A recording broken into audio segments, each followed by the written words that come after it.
Thank you, Mr. Speaker.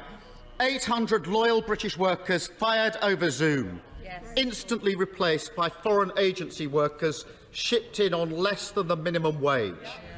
If the Prime Minister can't stop that, what's the point of his government? Well, Mr. Speaker, we condemn the callous behaviour of P&O, and I think that it is no way to treat hard-working employees. It looks to me, Mr. Speaker, as though the company concerned has broken the law, and we will be taking action, therefore. Mr. Speaker, when Owen Paterson was on the ropes, the Prime Minister was prepared to rip up the entire rulebook to save his jobs. P&O workers want him to show the same fight in relation to them. The government had advance warning of these mass sackings, but they didn't lift a finger to stop them. Did the Prime Minister not understand the memo, or did he just not bother to read it? I think what the right honourable gentleman needs to rip up, Mr. Speaker, is his pre-scripted questions, because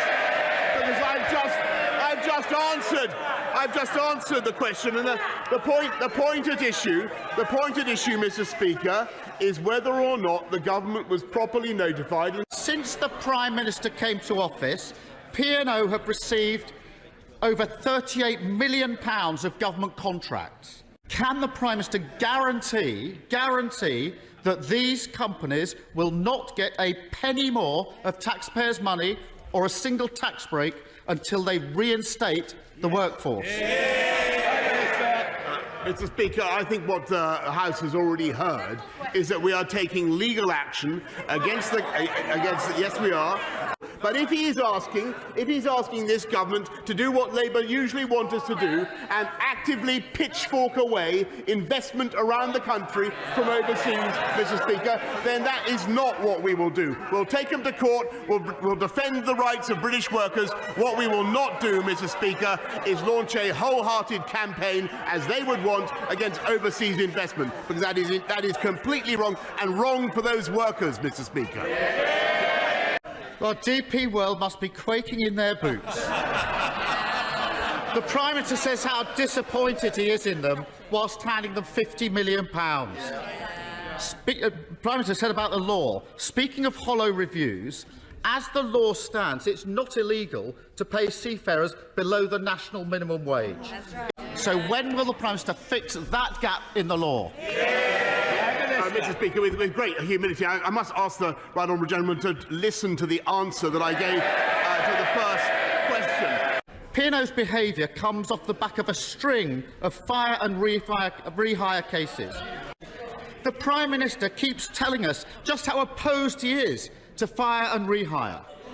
But as we saw on Monday, Mr. Speaker, as we saw on Monday, he doesn't have the backbone to ban it. What good to them is a Prime Minister who's all mouth and no trousers? The law that the P&O, the company themselves, are allegedly relying on was introduced, I can tell him, as a result of EU directives. Never forget, Mr. Speaker, and he may not like it, that's the reality. He can complain all he likes, but on Monday he ordered all of his lot to abstain on a vote to ban fire and rehire. Exactly.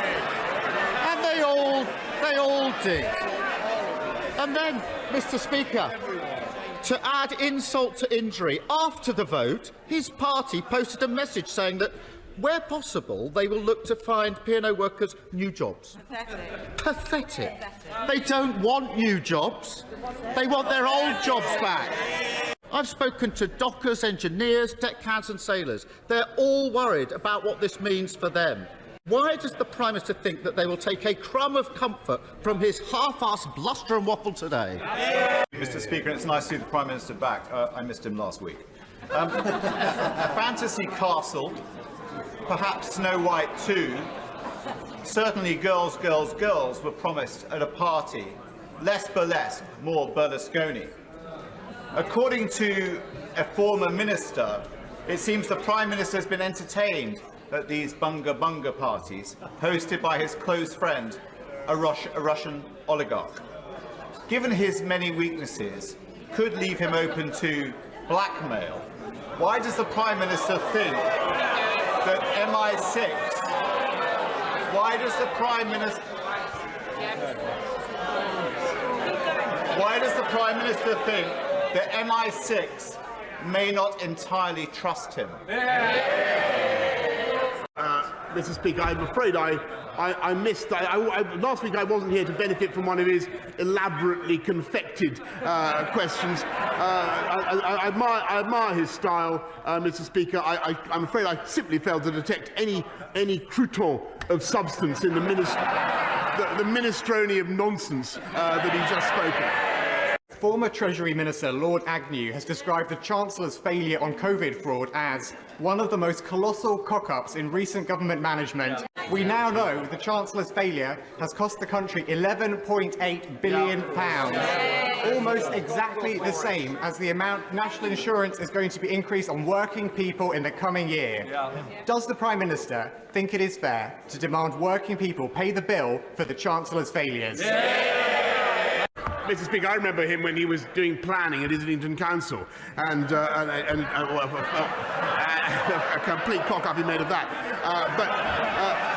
What I can tell him is that this government has made sure that we got the PPE, we got the supplies that were needed in record time.